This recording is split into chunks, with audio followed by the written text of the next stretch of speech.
Evo mi, brate moj. A šta ima ljudi? Nuni se oženio, jebote, život u pičku. To je zaručio. Isuse Bože. Mislim, bilo je vrijeme, frajer ima 4 banke, ono.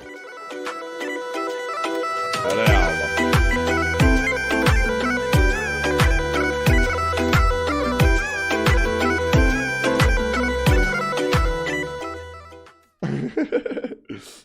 Baba se zaručila, Isuse Bože. Kad ćete se vi ljudi ženite?